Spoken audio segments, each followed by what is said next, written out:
À l'aube, ils débarquent tout sourire, heureux d'arriver enfin en Europe. L'île grecque de Lesbos, en mer Égée, à quelques encablures de la Turquie, voit tous les jours ces centaines de migrants arriver sur ces plages d'habitude très touristiques.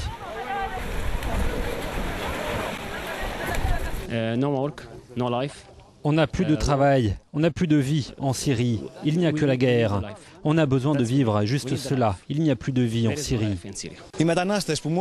Chaque migrant a payé 2600 € pour arriver jusqu'ici. Leur voyage depuis la côte turque jusqu'à Lesbos a duré 2h30. Des bénévoles vont les aider ensuite avec de l'eau et de la nourriture. Délaissant leur gilet de sauvetage, une nouvelle vie commence et un certain désenchantement aussi. Il faut d'abord marcher une dizaine de kilomètres pour rejoindre le premier village qui est complètement saturé.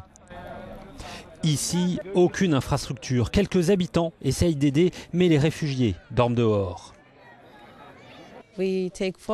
On a marché 4 heures pour venir jusqu'ici. On dort à l'extérieur. Maintenant, il y a des gens qui nous aident, mais on veut aller ailleurs parce qu'on a besoin d'aide.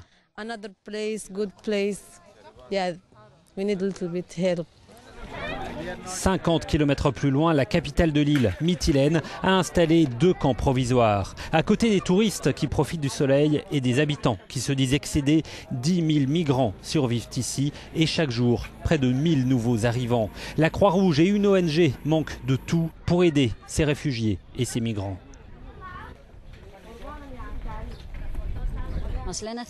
Ils nous disent tous qu'ils veulent aller en Allemagne ou en Suède, n'importe où en Europe, mais ils ne veulent pas rester en Grèce. Et surtout ici à Lesbos, ils se sentent isolés.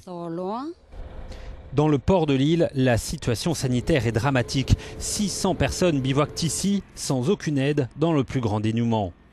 Plusieurs fois par semaine, le navire de croisière affrété par les autorités, l'Eleftherios Venizelos, embarque par milliers ces migrants pour soulager les îles. Direction Athènes, la capitale grecque. Pour d'autres camps encore, les migrants reprennent encore une fois la mer. Leur voyage est loin d'être terminé.